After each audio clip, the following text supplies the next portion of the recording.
Okay, thank you very much. Thank you very much for, I hope we were able to hear. The sound was quite low. We have now the presence of the representative of the African Commission, who is the host for the event, Her Excellency Josepha Sako.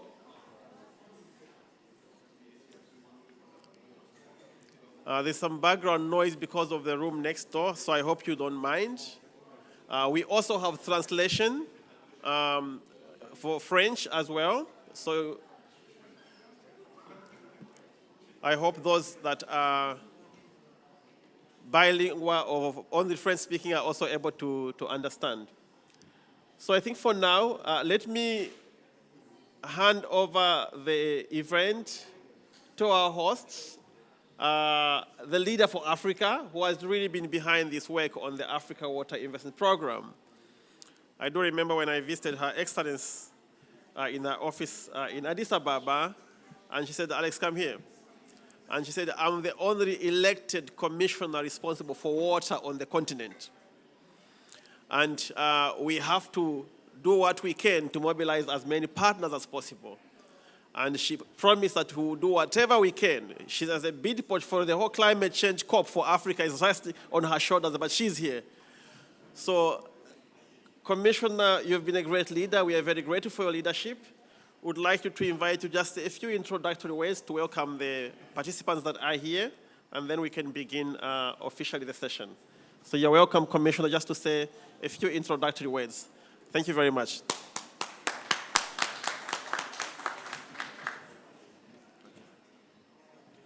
Thank you, the Master of Ceremony. Good morning to you all, Excellencies. And let me acknowledge the presence of His Royal Highness Prince James de Bourdon de Parme, if I pronounce it very well. He's a climate envoy and is representing His Excellency Mark Rutte, who is the Prime Minister of the Netherlands and the co-chair of the Water Investment Action Plan. I would also like to acknowledge the presence of the director, my dear brother and friend of FAO, DJ of FAO, that is here, and the other gentleman that is on the other side. So, Excellencies, DDG, my dear sister, ambassadors, all protocol duly observed. In the interest of time, we are just starting this meeting. This meeting, we are trying to, bind it with the water meeting due to some logistic issues since yesterday. We could not have our own high-level event, side event on climate finance for agriculture and food security. This was a call from President Ruto to start implementing the Nairobi Declaration. As you are all aware, from the 4th to 6th of September, we had the inaugural African Climate Summit for us to come about with a common position in the road to COP28. That's why we are here. So we are matching the two events together. Since our other states are not yet here, in the interest of time, and DG also has another pressing agenda, I would like to start with our panel, and I will invite DG to make the presentation of this, and then we go on discussion. Because we know that when we look at the impact of climate change, the agriculture sector is most affected. And mostly in Africa, we have serious problem with climate change. We have a lot of problem of malnutrition and hunger, undernourished population. So that this is the time for us also to come here and see how can our countries get access to finance, mostly on adapting this important sector that secures food security. And if we address this issue properly, we are also addressing issues of insecurity on the continent, issues of conflict on the continent. So without further ado, I will invite the director to come and deliver his keynote address so that we can start the discussion. Director, over to you.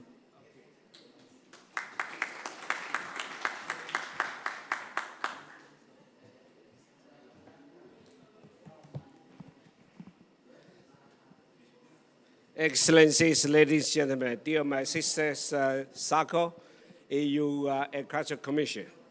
First of all, I would like to salute all the efforts AU made this set event happening. And also, after so many years, we work together. At this COP, first time, we put agriculture and food on the stage. Yesterday, we had a World Action on Agriculture Summit. So that's, I think also, I really appreciate our colleagues from UAE and AU, always the big collective voice, help us to get the mission. And of course, we got relevant donors to support our actions together. One of them is Netherlands, always with us with water issues. Of course, I challenge my friend from Netherlands. Your problem is too much water. And a lot of parts of the world, especially this part of the world, they're suffering water scarcity. So we have to turn the flooding to be the resource. And we need a science, we need an investment. So that's why I come here today. Africa have immense potential for transformation and prosperity. Because if we don't think the opportunity and potential, why we need investment? So any investment comes to the opportunity and potential and the prosperity, and of course the humanity to have enough food and better food. We have abundant natural resources, land, water.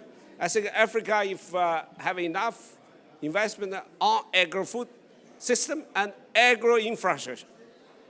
If we talk about the infrastructure, it's too general, but you should start agro-infrastructure first, because you have to improve irrigation system, soil mapping, and cold chain storages, and others. And that's real, and now also broadband infrastructure in the rural areas. So, and also another advantage for Africa, you have your youngest continent. Population is also resources. It's also potential for the development. But you are lucky, you have a youngest continent. So don't consider population is a burden, like we did in China 40, 30 years ago. But now the first time in the history, during past 100 years, we are not declining our population. That is a real challenge. We are getting older, aging society.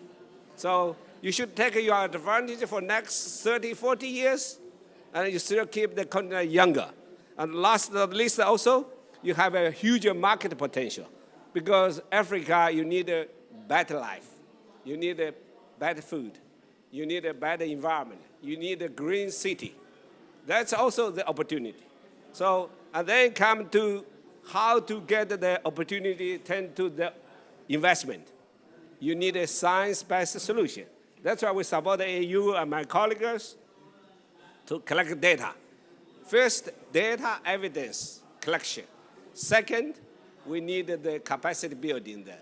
Not only for the human resources, capacity building of the labs for food safety, because you already signed the free trade agreement and started 2 years ago, I remember. So how to make this free trade happening in Africa? Share the market, and you need the investment. And then come to the last point I want to say already, you need the focus on investment on R&D. Yeah, my colleagues from NAPA always promote, but if we don't have enough research now, and you will never have a chance to overcome the problems, challenges you're facing in the future. So solution is innovation and science technology. And last but not least, FAO, we are willing to work with you so many years, and fully committed. Whatever role I play, I always support Africa, friends, brothers, and sisters to build up the prosperous, bright future for Africa. Thank you, and I hope you have a good dialogue. Make use of FAO advantage as an international platform. And we established a World Food Forum for you to attract the scientists, the investors, and the young people and startups. Every year, week of World Food Day, that week. We will have a regular program for this year. We had more than 6,500 participants, and about the 60,000 online. So I hope the Africa members and organizations, you can use FAO, that platform, to promote. And also for the donors, investors, also you can come to use that forum. Thank you. Thank you very much.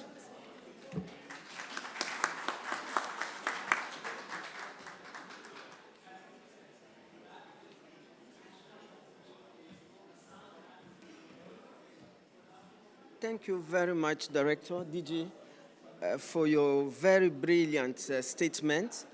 And of course, we need to invest in science and technology and innovation. This is really a core. Without this, we will not have production and productivity. We will not address the problem of land degradation. We will not address the issue of resilience. So this is really an area that we really need. I would also like to take the opportunity of the presence of the World Bank representative, the director of the World Bank, to say that at the African Union, in terms of resilience, because we are here to talk about climate and climate change impact on agriculture as well. So we would like to say that we have a project to mitigate the impact of climate change in the Horn of Africa. Because we know that due to drought, now we have El Nino in the Horn of Africa and the southern region of Africa. So it's important for us to really go through actions on resilience. And we got a support from the World Bank for food system resilience in Eastern Africa and Southern Africa. So we believe that we are really going to implement that project properly. We have, at the African Union, we have opened a unit to follow up this project and make sure that we have a resilient agri-food system on the continent. So with this, I will invite my colleague and sister, Marie-Helena, to wrap up about our idea of financing agriculture before we open the other panel, which is the first panel that's for water. Thank you.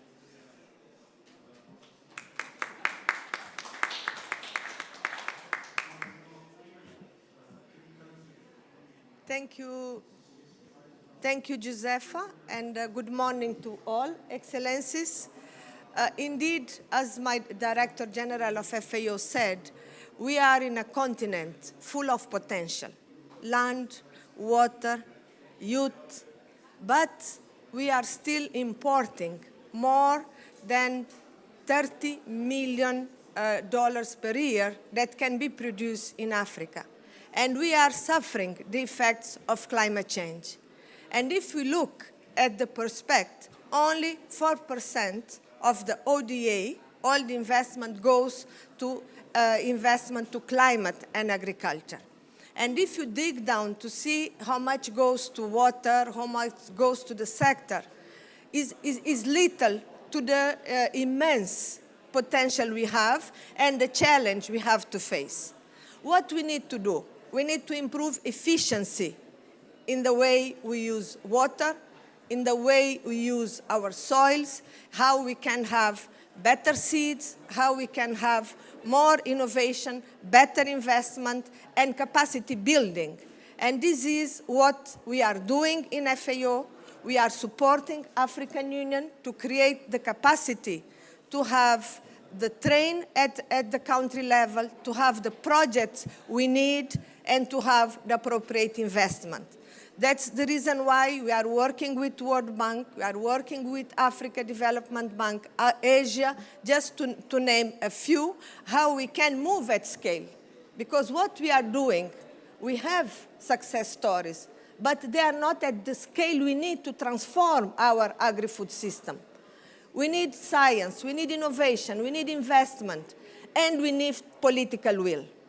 If our countries, our members, our governments, our head of states doesn't put the agriculture at the center of the investment and the decision, and considering that agriculture can bring the development of all the sectors, we are not reaching what we aim: to produce more, to produce wheat less, as the Director General of FAO used to say, produce more wheat less, produce better, because you need to produce nutritious food. It's not only to produce food, the food needs to be nutritious, and to have enough food for all. And this is what is in the Agenda 2063, how we can have an Africa that feeds the continent, but with nutritious food, and where everyone can have the minimum of 3 meals per day. To this, we need to work together. Cooperation is important. Collaboration is important. And let's work together. Let's move to the next stage we need to our continent. As an African, I feel part of the solution. I feel that I need to do my contribution. Not only me, the Director General of FAO, he said he's an African. African is his continent. Count on FAO to make you being forward in this endeavor. Thank you. And we have a leadership in African Union, my dear sister Josefa, that I think he sleeps every night thinking about how to make Africa to feed itself. Thank you. Thank you all.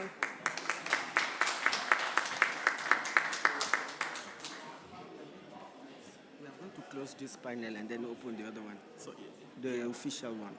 yeah, the President Masisi and President William Ruto will be coming as well, and the chairperson at 12. Okay, so, So we can prepare the front row. okay. Let me close this. So, Excellencies, ladies and gentlemen, once again, thank you, Excellency, for attending this high-level side event co-organized by African Union Commission and FAO to take forward Nairobi Declaration on Climate Finance and call to action and specifically examine climate finance for agriculture and food security. We believe that our conversation did not stop here. We are going to have our summit in February, and we are going to invite all of you to join us so that we can have a sound discussion, a side event to really tackle this issue of implementing our Nairobi Declaration. This is our common position, and we need to go fast. We need to go fast so that we can implement it, because our people are suffering, our farmers are suffering, and then we, with FAO, we are fully committed to engage with this agenda. So we will invite you in February to have a side event in Addis Ababa, where is our head of state headquarters, so that we can continue with our discussion and call the partners to also support us. We are going to end our Malabo Declaration is ending in 2025. The department, my department, Darbe, has already started engaging or kickstart with the post-Malabo Declaration. The post-Malabo Declaration, we want it to be bold, we want it to be more dynamic, so that we cover the gap that the Malabo Declaration, the 10 years Malabo Declaration did. We are looking forward to really have this 2024 to elaborate this important instrument, and is going to be participatory the way we did with the African Common Position during the food system, UN Food System Summit. Thank you very much. Thank you, Your Excellence, Joseph Asako.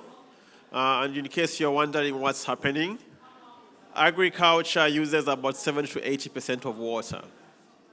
So what the Commissioner has been trying to do here is to demonstrate that there cannot be an Africa Water Investment Program without food. They have to get together water, food, energy nexus. So this is why you had the technical representations from the leading UN agency on agriculture, FAO, and also opening the opportunity for another important process on the African continent led by heads of states, what's called the Malabo Declaration, with targets for increasing irrigated agriculture. That will not happen without what the high-level panel is now about to do to launch the Africa Water Investment Program. So thank you for your leadership. We are informed that, let me recognize the presence of the CEO for the African Union Development Agency, Her Excellency Nados Bekele, who has just come in. And I'm informed by the African protocol that heads of state will be coming in anytime soon. So the official session we will begin, starting with the high-level panel co-chairs. We already have the Prince from the Netherlands, representing Prime Minister Mark Rutte, who has also been a key leader on the Africa high-level panel, as well as the UN Water Conference. We know they were co-hosting with Tajikistan with a landmark outcome in over almost 50 years. And we have, of course, the former special envoy who I want to recognize of the Dutch, Henk Onvik. He's right there.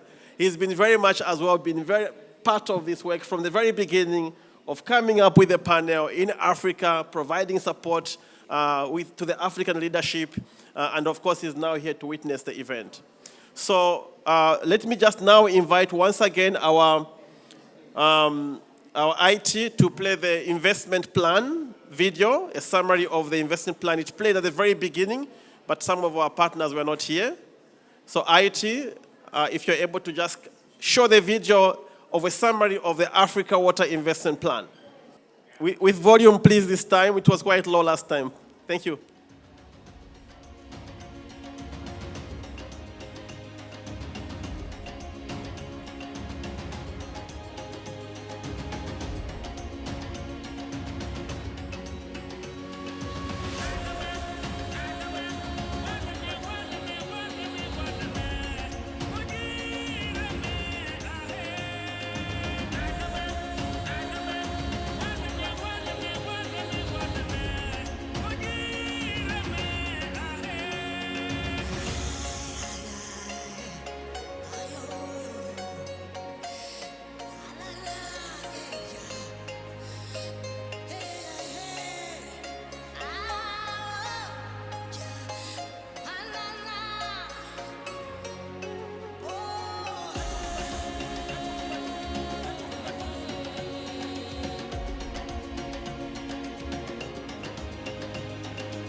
To close the gap.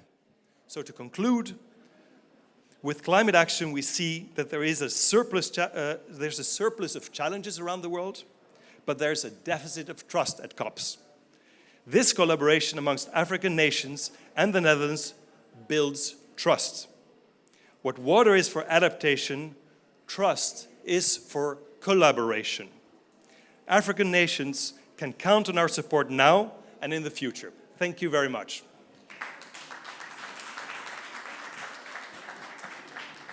Thank you very much, His Royal Highness Prince Jemmy Dibu, representing the Prime Minister of the Netherlands, Mark Rutte.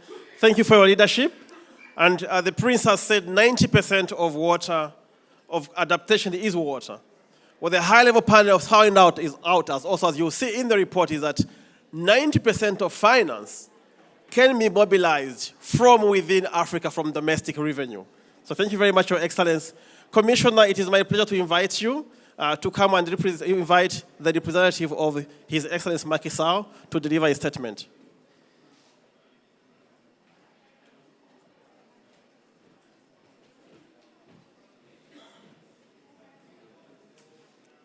Thank you, the director of the ceremony. Once again, good afternoon. Let me acknowledge the presence of His Excellency Masisi, the President of the Republic of Botswana. You are welcome, sir, and thank you for your commitment for the African agenda. Thank you. Now I have the honor to invite the Minister of Environment of the Republic of Senegal, that is representing President Macky Sall, to come and deliver his statement. Vous avez la parole.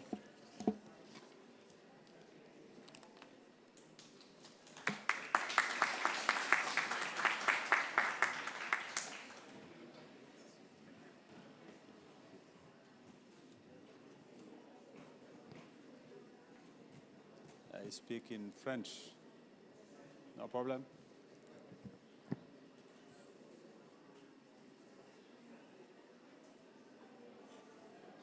Monsieur le Président, Excellences,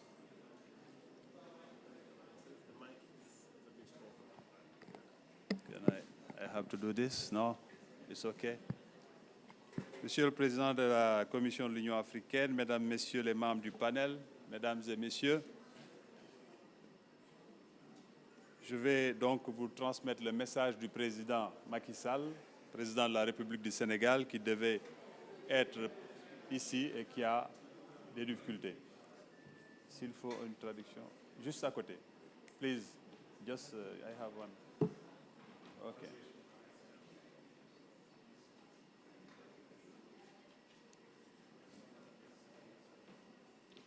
I'm sorry, Excellency. Donc, je vais vous transmettre le message assez concis du président de la République du Sénégal, son Excellence M. Macky Sall. Mesdames et messieurs, je vous remercie vivement et remercie les Émirats arabes unis pour avoir placé la problématique de l'eau au cœur des activités de la COP28. J'aimerais également féliciter les gouvernements des Pays-Bas et du Tadjikistan, co-organisateurs de la conférence des Nations Unies sur l'eau de mars 2023. L'eau est aujourd'hui plus que jamais un indicateur essentiel du réchauffement climatique. Les sécheresses, les inondations et les pénuries d'eau récurrentes dans nos villes et nos campagnes nous rappellent au quotidien la nécessité absolue d'agir pour la sauvegarder et protéger cette ressource. Lors de l'Assemblée générale des Nations unies en septembre dernier, le panel a lancé la campagne de mobilisation des ressources intitulée Mind the Gap Investment in Water. Notre objectif est de doubler les investissements actuels dans le secteur de l'eau sur le continent afin de réunir les 30 milliards de dollars US nécessaires chaque année pour atteindre l'objectif de développement durable numéro 6 en Afrique. C'est dans la même dynamique que nous lançons aujourd'hui le plan d'action pour l'investissement du panel de haut niveau qui présente des mesures concrètes pour mobiliser les investissements en faveur de la sécurité de l'eau en Afrique. Au titre des actions préconisées par le plan d'investissement dans l'eau, je relève donc 4 priorités. Promouvoir des plateformes continentales et nationales qui mettent en relation les sources de financement avec les projets porteurs d'investissement dans l'eau. Renforcer le cadre juridique et réglementaire de façon à faciliter l'investissement dans l'eau. Promouvoir davantage l'accès aux ressources publiques de financement des projets d'eau et assainissement, souvent très coûteux. Et quatrièmement, enfin, renforcer les systèmes de données et d'information afin que le progrès puisse être suivi et évalué. Pour prendre en charge ces priorités, nous avons besoin de la collaboration de tous, partenaires publics comme privés, afin de réaliser notre objectif ultime, l'accès universel à l'eau et à l'assainissement. Je vous remercie, c'était le message assez concis que je devais vous transmettre de la part du président Macky Sall, le président de la République du Sénégal. Merci, Excellence.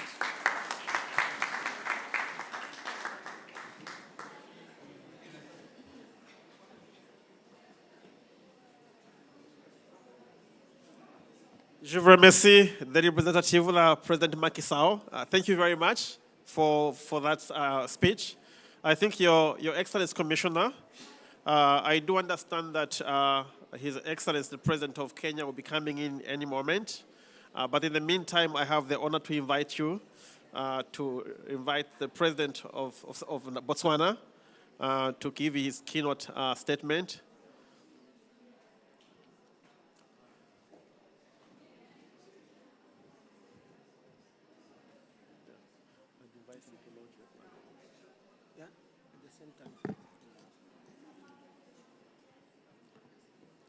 Thank you, the Director of the ceremony. It is my privilege and honor to invite His Excellency, Dr. Masisi, to deliver his statement and also to launch the investment action plan, the water investment action plan. Over to you, Excellency.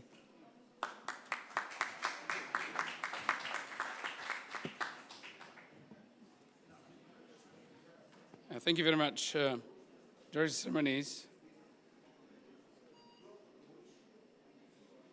Your Royal Highness, Prince Jamie de Borden de Parme, the envoy of the Prime Minister of the Netherlands, Honorable Minister for Environment, representing His Excellency President Macky Sall of Senegal, and co-chair, Chair of the African Union, former Chair of the African Union. I'm not sure if the representative of President Gengob here. If any, I recognize you. Distinguished guests, ladies and gentlemen, a very good morning. I'm honored to be part of this launch of the high-level panel Water Investment Action Plan. Let me start by congratulating the co-chairs of the high-level panel for their outstanding leadership and commitment to mobilize water investments for Africa. The event today confirms why, during the UN 2023 Water Conference, in my capacity as chair of the Global Water Changemakers Awards, I conferred Presidential Changemakers Awards to the 4 co-chairs of the high-level panel, as well as 2 presidents for launching their country water investment programs. The high-level panel, Africa Water Investment Panel, we're launching today, will assist countries to mobilize at least $30 billion annually by 2030 for the achievement of water-related SDG targets on the continent. The investment plan proposed to mobilize at least 30% of the $30 billion from institutional investors, pension funds, and innovative financing.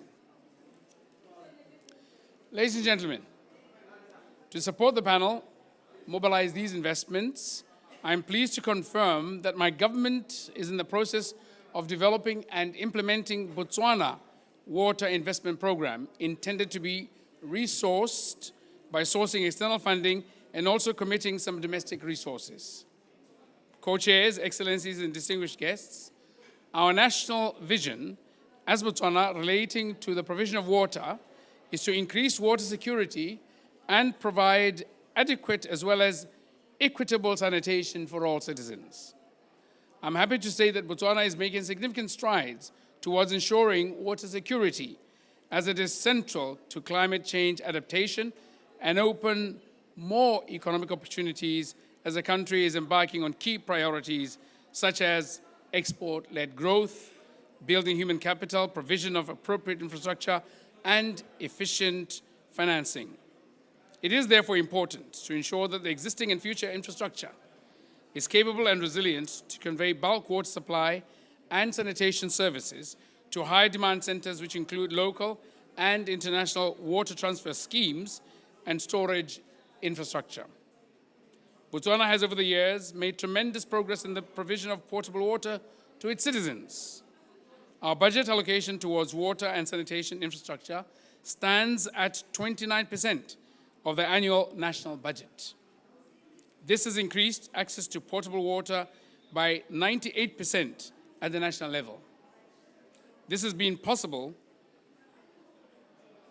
through the development of appropriate policies and strategies. I must emphasize that the investment in water and sanitation infrastructure and services cannot be left to government alone. In this respect, the private sector should also play its part in supporting efforts aimed at addressing water and sanitation challenges in Africa. The participation of the private sector in the provision of water and sanitation services will contribute immensely to the noble work of the Africa Water Investment Program of mobilizing $30 billion for supporting Sustainable Development Goal 6 investments, which will create 5 million jobs by 2030, amongst others. As chair of the Global Water Changemaker Awards, I am committed to policies and strategies that promote the most promising climate-resilient innovations with the greatest potential for scale and replication. I am pleased to announce that as chair of the Global Water Changemakers In collaboration with the conveners of the Changemakers, we will support the high-level panel investment plan to mobilize resources from institutional investors and sovereign wealth funds by championing the establishment of a global finance hub for small states or on institutional investors, with Botswana as the African hub. To promote the most promising climate-resilient innovations for water security, I am pleased to announce the winners of the 2023 Water Changemakers Innovation Awards as follows. A, the Inclusion Award, Virtual Irrigation Academy of Australia.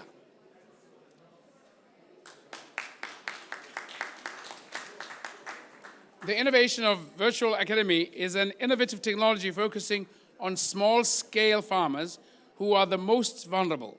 The innovation promotes inclusion because it caters for vulnerable small-scale farmers.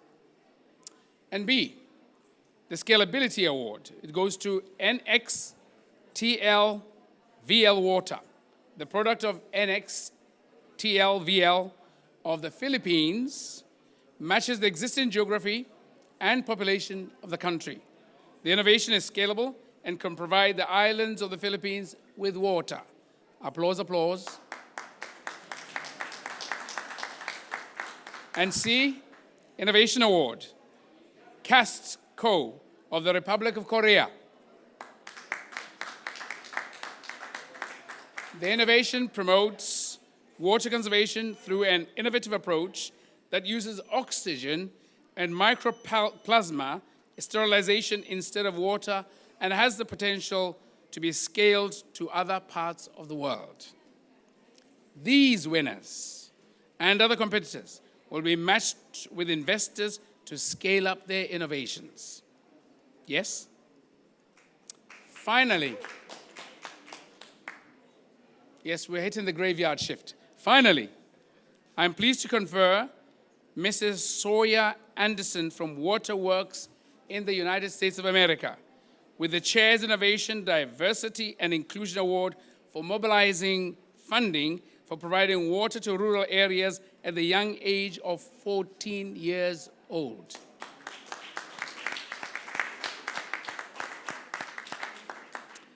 I also recognize Electronic Design Innovation Center, EDIC, or EDIC, at the University of Kelaniya, Sri Lanka, as the winner of the South Asia Youth Champion Award. I thank you.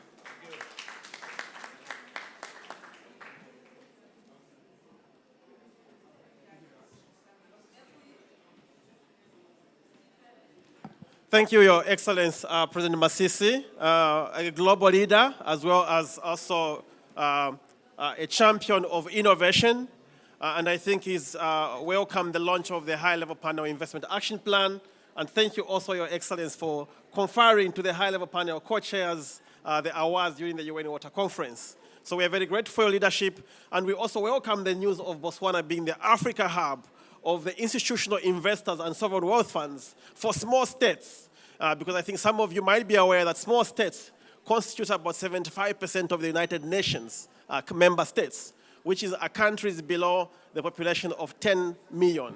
And small states globally have the highest capital in terms of institutional and sovereign wealth funds. They include Saudi Arabia, Norway, Botswana as well with your Pula Fund, and many others. So we are very excited about this. Why are we excited? Because the high-level panel report says that 10 billion of the 30 billion that needs to be mobilized will have to come from institutional investors. And this is what the Auda NEPAD has been championing for some time, which is called the 5% agenda. So we're very excited. So for now, Commissioner, I have the pleasure to invite you to come and help us with a statement from the United Nations of support for the launch. Thank you.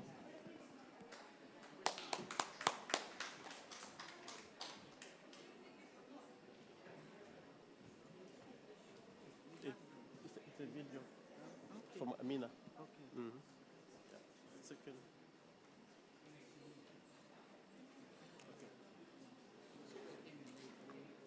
So a statement from the United Nations.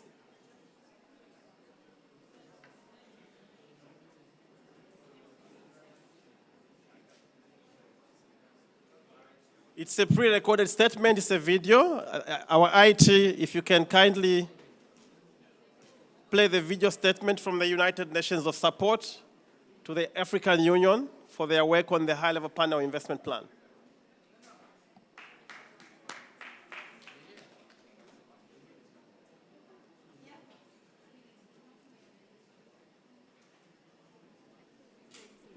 If we can up the volume and start from the beginning. Africa Water Investment Action. Okay. Excellencies, ladies and gentlemen, it is my pleasure to join you at the launch of the Africa Water Investment Action Plan. While our world is facing multiple interconnected crises, we must not overlook the pressing issue of water scarcity, particularly in Africa, which hosts the largest number of people with no access to basic drinking water and sanitation services. Over 1.7 billion people lack basic sanitation, and millions of women and girls spend hours every day fetching water. Globally, 1 in every 4 people on Earth still lives without safely managed water services or clean drinking water. We need to act for a water-secured future for Africa and for the world. At our last meeting during the 2023 UNGA, we agreed to commit to minding the gap for investments in water in Africa. To facilitate this shift, let's recall that the forward-looking actions of the 2023 UN Water Conference held in March this year. First, we must create an environment enabling Africa to mobilize domestic and international investments to meet its vision of $30 billion annually by 2030. As noted in your Investment Action Plan, at least 90% of finance can be accessed from domestic resources by improving the environment for investments, water governance, and efficient delivery of water services, among others. The shifts we need must start at the domestic level, with support from the international community. Second, as the Secretary General said, we must close the water management gap. Governments must develop and implement integrated and inclusive plans that ensure equitable water access for all people while conserving this precious resource. Countries can engage with the United Nations country teams to strengthen knowledge sharing around water management and to work collaboratively across borders to jointly manage water. Third, the international financial institutions play a critical role and should develop creative ways to extend financing and accelerate the reallocation of special drawing rights. The SDG stimulus and reforms to the global financial architecture aim to increase investment in sustainable development, and multilateral development banks should continue expanding their portfolios on water and sanitation to support countries that are in desperate need. The appointment of a special envoy on water to advance the prominence of water security in the lead-up to the Summit of the Future next year will also contribute to the shifts needed to balance water and human development needs. Ladies and gentlemen, friends, water and sanitation are basic human rights and serve as a bedrock for all aspects of development. SDG 6 plays a pivotal role in public health, community well-being, and the right to a clean and sustainable environment. As we gather at COP28 in Dubai, let us seek practical solutions for universal water and sanitation access in Africa, whilst considering the evolving environmental landscape. Let's build the necessary support to mainstream water into national adaptation plans and nationally determined contributions. Let us invest in a climate-resilient water sector that includes bankable projects with robust national policies, institutional regulations, and local community adaptation capacities. Let's work together to achieve SDG 6, ensuring water and sanitation for all, as we strive for a world that leaves no one behind. I look forward to hearing the results of your meeting and wish you a successful outcome. Thank you. Thank you. Great support from the United Nations. I think they have been supporting from the very beginning of this panel at the UN Water Conference, at the UN General Assembly. We have had good statements of support from the headquarters in the United Nations, and also from many UN agencies that include FAO, UNDP, and UNICEF, and they'll have the opportunity to also offer their statements. Your Excellency have been guided that it is now time to have a photo with the investment plan that you've just launched, together with some of the high-level panel speakers that are here. So a group photo right here in the front, from what I've been guided. the high-level panel representatives, and the World Bank, UNDP, and other partners who are yet to speak.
Thank you, Mayor. We kindly take our seats. The event is still going on. Let me now welcome the Commissioner to lead us into the next segment. So may you kindly take your seats. The event is still going on. Over to the Commissioner.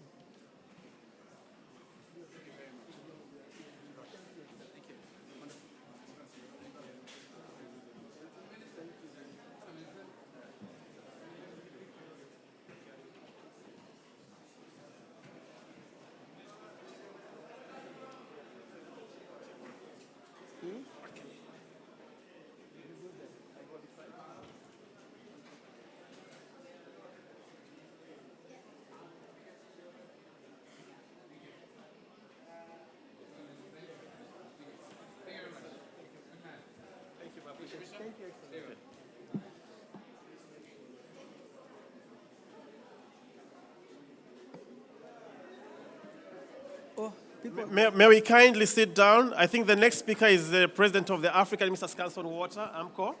AMCO. Please, I wanted to call you.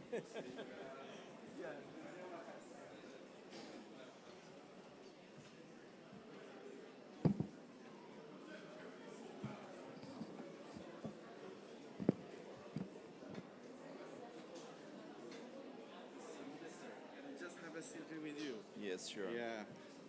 I know you're Minister of Water of Egypt. We met last year in COP27. Yes. Thank you very much. Thank you. So, good afternoon. I don't think I need to do it theater style because the microphone is now working. So, Your Excellency, the chairperson of the AUC, it is really my ultimate pleasure to be here, and also it's a great honor to be among the Honorable Excellencies for the second time after our gathering at the COP27 in Sharm el-Sheikh, where the inauguration summit of the high-level panel on water has taken place.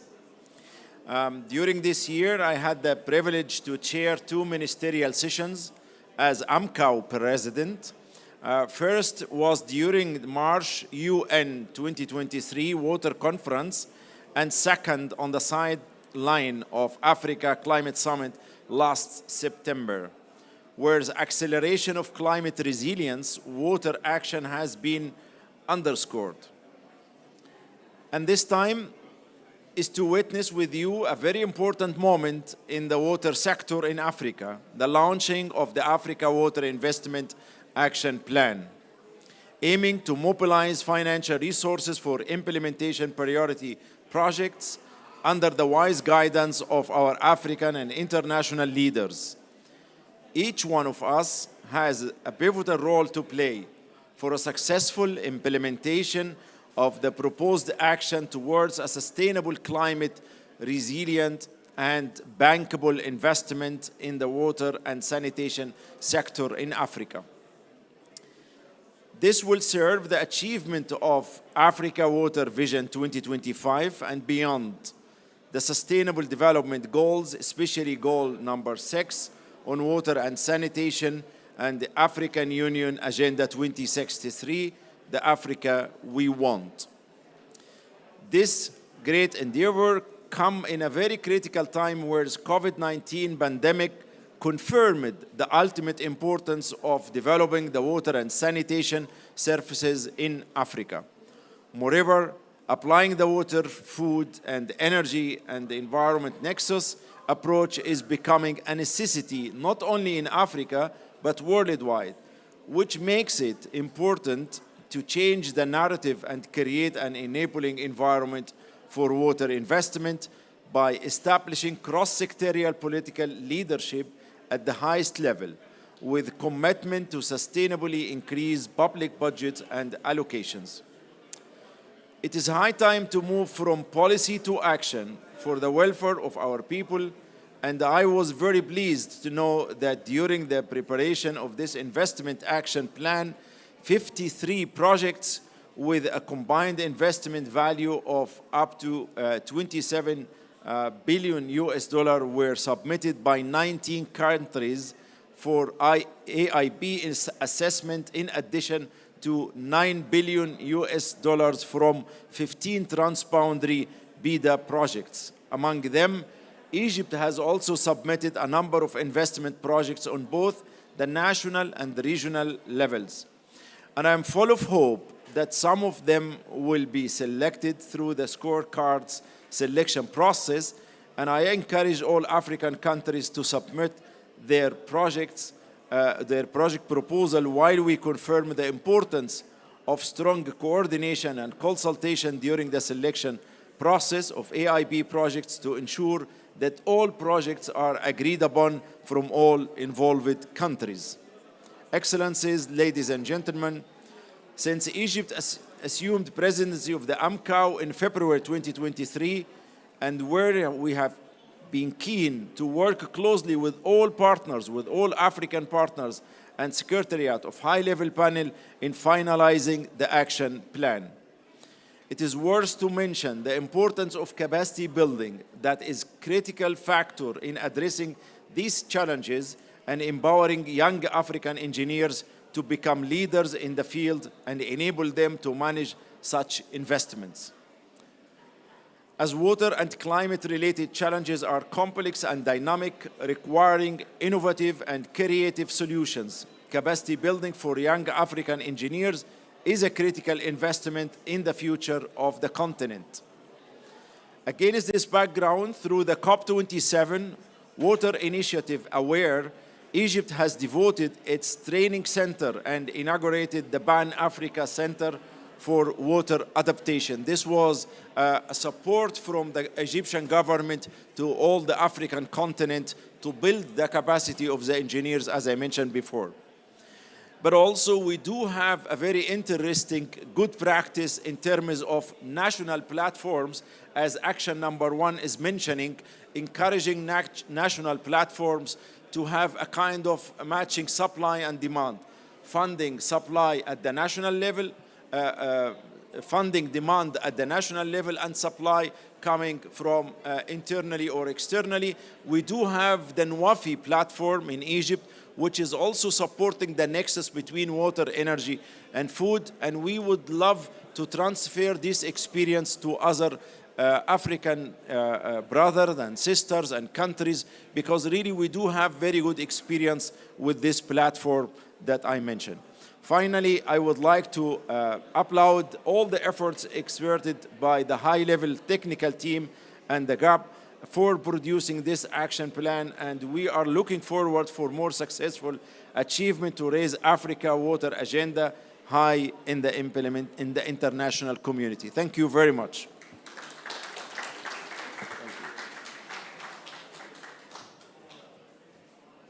Thank you very much, Minister, President of AMCAO. We can assure you that my department is fully engaged to work with you, and we've been working very well with the Secretariat of AMCAO. And thank you for all the support you're giving the sub-Saharan Africa in the matter of water. Water is an important resources that we cannot undermine it. So thank you very much, and we'll look forward to continue our good collaboration in the name of our Agenda 2063, the Africa we want. So I will now have the pleasure to invite I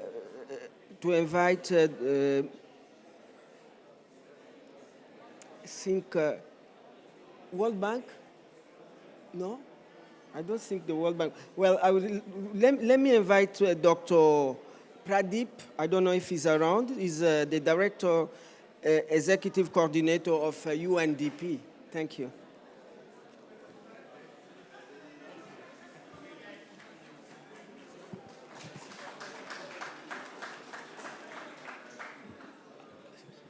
Excellencies, ladies and gentlemen, it's a pleasure to be with you here. I'm not going to take a lot of time, except to perhaps reflect on a few ideas that perhaps may be worthy of consideration as we try and scale up climate finance. At the end of the day, I think we all recognize that the amount of financing that's necessary to try and address the many needs around water is quite significant, and public finance alone isn't going to do it. Yes, we have been successful in supporting a number of countries to access existing grant funding from various UNFCCC instruments such as the Global Environment Facility and the Green Climate Fund. But at the end of the day, this is just a drop in the ocean compared to what is needed. So the reality here is, how do we ensure that the available grant funding can leverage, mobilize, scale up, and crowd in the trillions of private finance that's available? And we're not going to be able to do that simply by trying to coalesce much more public money. We have to actually get the enabling environment right.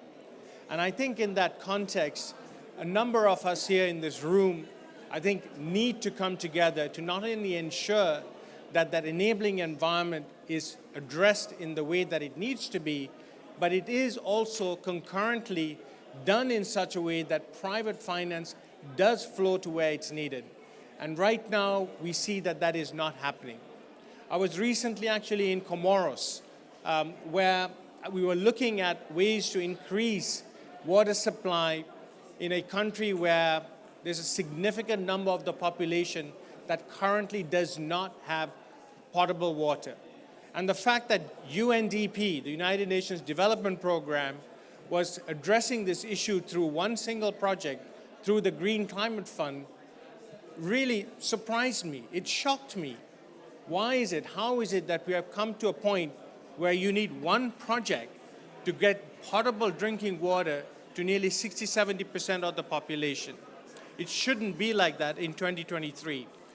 And the question here is, why has it taken so long? I think part of the problem is that we're not coming together in the way that we need to, and fast enough and sequentially, in order to trigger the kind of investments that's needed. So I hope this initiative, beyond the scaling up of funding and coalescing partnerships, really makes us work together to ensure that the kinds of public-private partnerships that we need do materialize when they're needed, particularly to address last-mile issues. UNDP stands committed to support AIP, to build on the partnership that we already have. We've supported with a feasibility to try and ensure that this fund goes beyond what it's aiming for and leverages the kind of financing that's needed. And we very much look forward to building on the $300 million worth of projects that we will be initiating in Africa this year and next year, so that we can scale up over and beyond the 30 billion. Thank you very much.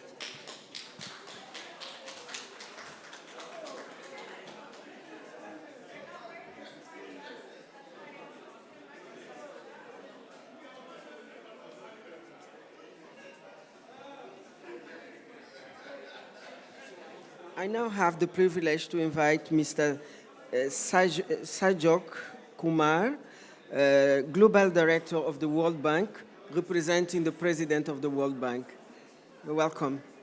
Karibu.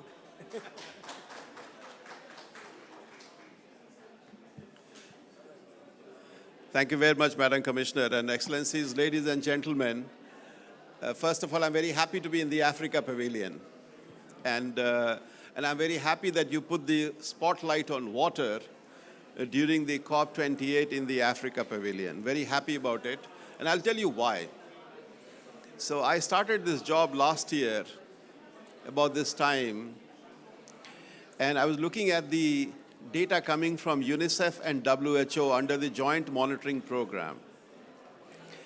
The statistics is very clear that Africa is the only continent where the access gap in terms of access to water supply and sanitation is widening, it's not closing.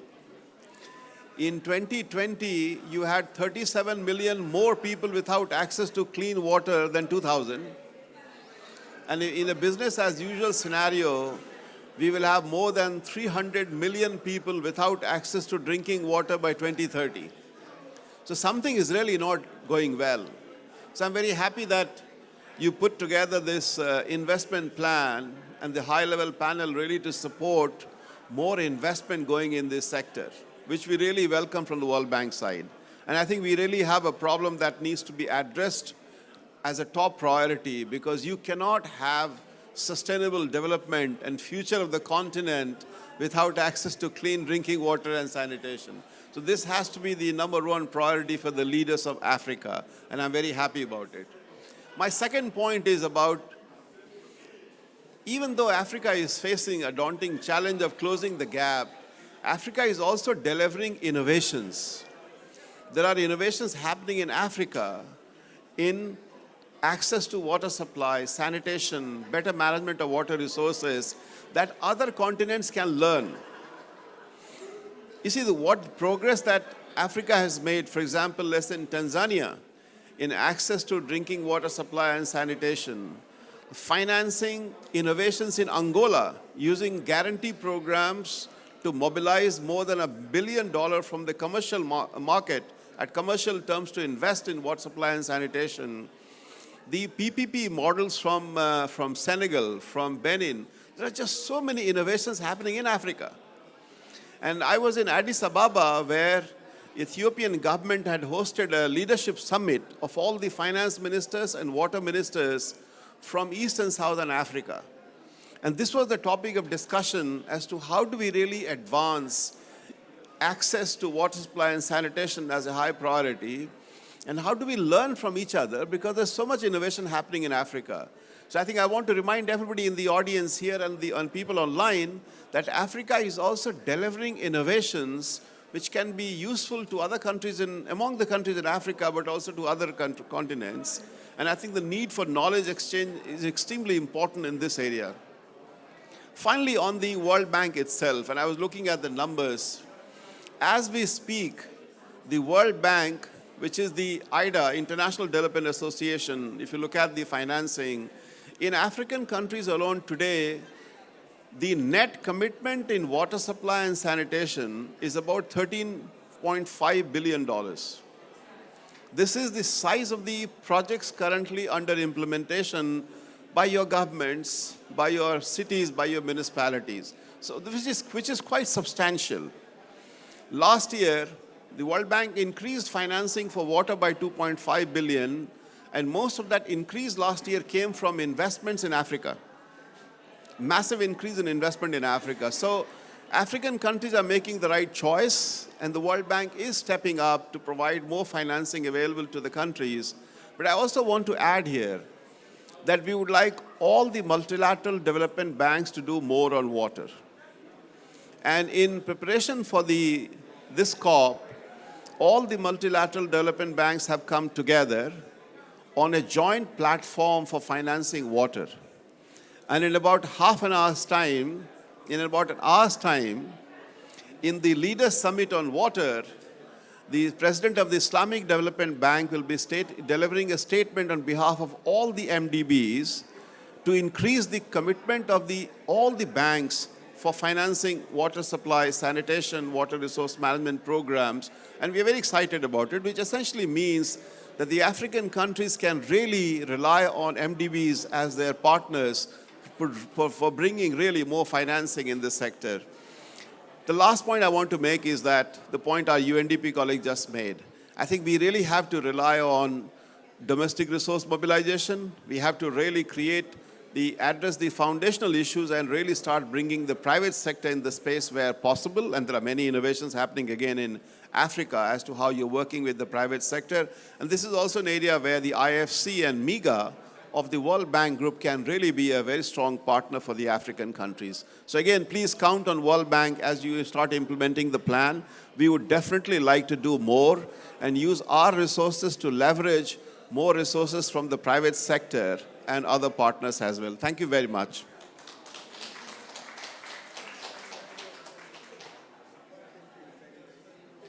Us in UNICEF, water is the foundation of everything.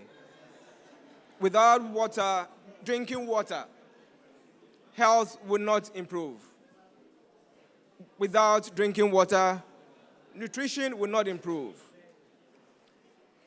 Without drinking water, our school completion issues, especially for girls, will not improve.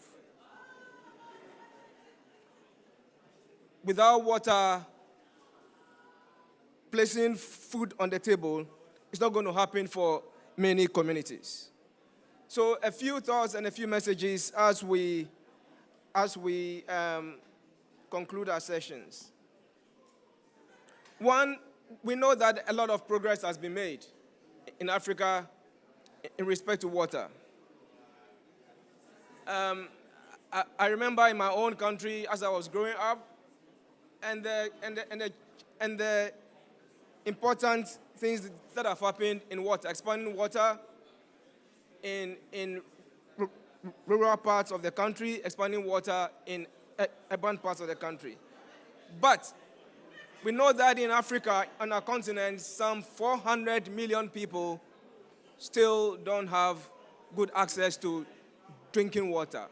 400 million people. 400 million people means you take Nigeria times 2. Nigeria times 2, and they don't have good access to drinking water. So it means that there's a lot of work for us to do. Hence, the investment plan, the action plans that we are talking about become important. We know that we must emphasize drinking water, especially in our plans. I appreciate the emphasis on expanding to improve jobs and so on. But again, the emphasis on drinking water and the targets that go with these in our plans become important. We must continue to improve on our skills, our workforce in our countries. We must continue to improve on our monitoring. In UNICEF, we are happy to say that we have about 700 people deployed all across the continent to help with water and sanitation. And I know our partners, all of us have our staff there. So for us at COP today, the intersection between water and climate becomes important. Our worry is that as climate impacts come in, and we are seeing it in our countries, as climate impacts come in, tensions go up, either through a drought or through flood. Tensions increase. So we must all do our best to ensure that the necessary investments go in. Importantly, our governments, as they plan and the budget, must do their part. So to say again that we in UNICEF are excited to be part of the Mind the Gap campaign, and we look forward to working with all of you. We have been there from time immemorial, but again, 400 million people 2 times the size of Nigeria do not have good access to water, and many more to sanitation. The solutions are needed. Investments have to be improved, and we're happy to be part of this journey. So thank you very much, and look forward to journey with you again and again. Thank you. Thank you very much, UNICEF, for these statistics. He's really worried because we need to speed up with our agenda of water in Africa. And we know that water is also a source of conflicts on the continent, transhumance, all these kind of conflicts. We have another event, and the president is already upstairs there. So let me just conclude with this panel. So I thank you all for your relevant and insightful contribution to this high-level panel on water investments. Investment on water are crucial to the SDG 6 if we want to achieve the SDG 6 and Agenda 2063. Thank you for the effort made to put together the high-level water investment. I thank Amkau, all the participants, all the organizers for putting this event, and that the event was really very fruitful. It is my strong belief that the investment action plan will facilitate actual investment towards bridging the huge water investment gap in Africa. With those remarks, the event is officially closed. Thank you.